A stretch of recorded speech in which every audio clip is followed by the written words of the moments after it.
We're back at the OR Tambo International Airport, where the first SAA flight in 18 months is about to take off. Following its business rescue, the airline enters a market which has been battered by the COVID-19 pandemic. eNCA's business editor, Devan Murugan, is about to board the flight to Cape Town, and he joins me now. Devan, if I said I wasn't jealous, I would be lying, because at this point, a flight to Cape Town, of course, is much needed. But this is quite significant because this is SAA's very first flight to Cape Town in 18 months. Take us through how this first or one of 3 daily flights, of course, will be operating by SAA as from today. Tamela, good morning. You're quite right. Much anticipated. Remember that it's been 18 months, as you correctly say, since SAA was in the sky. This is the first resumption flight, if you like, Johannesburg to Cape Town. And a lot is at stake here, you know. We want to see this airline get back into the sky. I want to bring in the commercial executive at SAA, Mr. Simon Newton-Smith. In fact, Simon, thanks indeed for talking to us.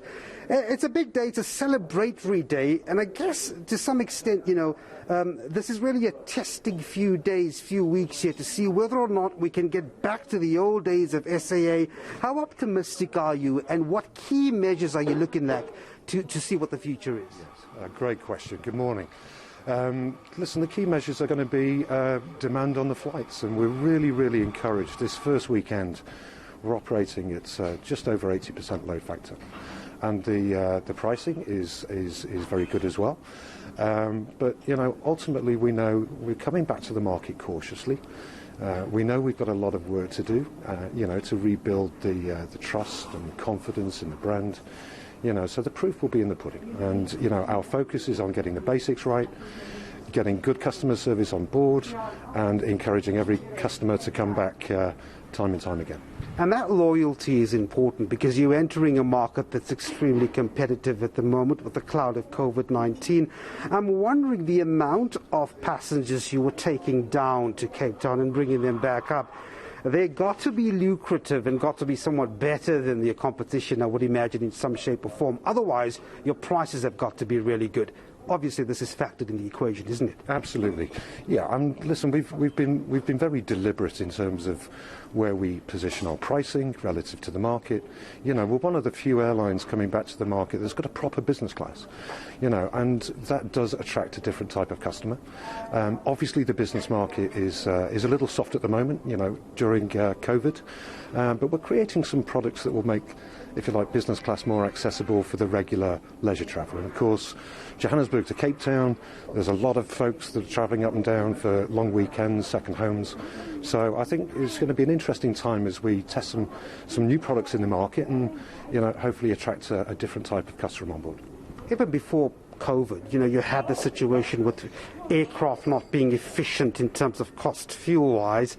I'm wondering, as you embark on this, of course you've got about 6 to 8 aircraft, if I'm not mistaken. They've got to play the game as well as far as efficiency is concerned. Otherwise, this test pilot phase that you're doing just doesn't work out. Talk to us about costs on that front. What type of aircraft are you using for? Sure, that's yeah, it's a great question. So we're restarting with 3 Airbus A319s. It's a full Airbus fleet, so with 3 Airbus A319s, 2 Airbus A320s and 1 Airbus A330. So if you look at the original fleet that South African Airways had, these are the most efficient aircraft from that original batch. And you know, it's really important how you fly and where you fly these aircraft to make sure that, you know, the capacity and the operating costs are optimized. One of the reasons why we've launched with a fairly light footprint in the domestic market, and our primary focus is rebuilding in the regional market, and that all starts on Monday. Just one final question. We've got about just more than half an hour before this plane actually takes off. You've got a very trimmed workforce for obvious reasons. You went through business rescue. It's just important, I suppose, on a day like this and going forward, you have the morale there. You have people looking forward to actually inject some optimism and enthusiasm in this. Is this difficult, just given what these people have gone through, everyone for that matter, in the past few months? Do you see something there? Yes, I do. And, you know, credit to an organisation that's gone through massive change. And one of the things I've been blown away by is just the amount of resilience and excitement leading up to this important day. You know, and it's also humble. I mean, we've had a lot of previous colleagues impacted by the changes in the organisation. So I think everybody that remains, and it's less than 1,000 people now, is both excited but also reflective on the change. But I think these guys have been through a really difficult journey, and I think customers are going to be blown away by, you know, the excitement on board the aircraft just from our people. All right, Simon Newton-Smith, Executive Commercially at SAA. I'm going to let you go. Please do keep the plane for me. Just have it on standby. Don't be too late. I'm going to jump on there as well. Thank you very much indeed for your time. Tamela, Simon Newton-Smith is the Commercial Executive at SAA. Optimistic about the flight today. There's a lot at stake here. We know that traditionally this airline has been a drain on the fiscus from 2003 till 2019.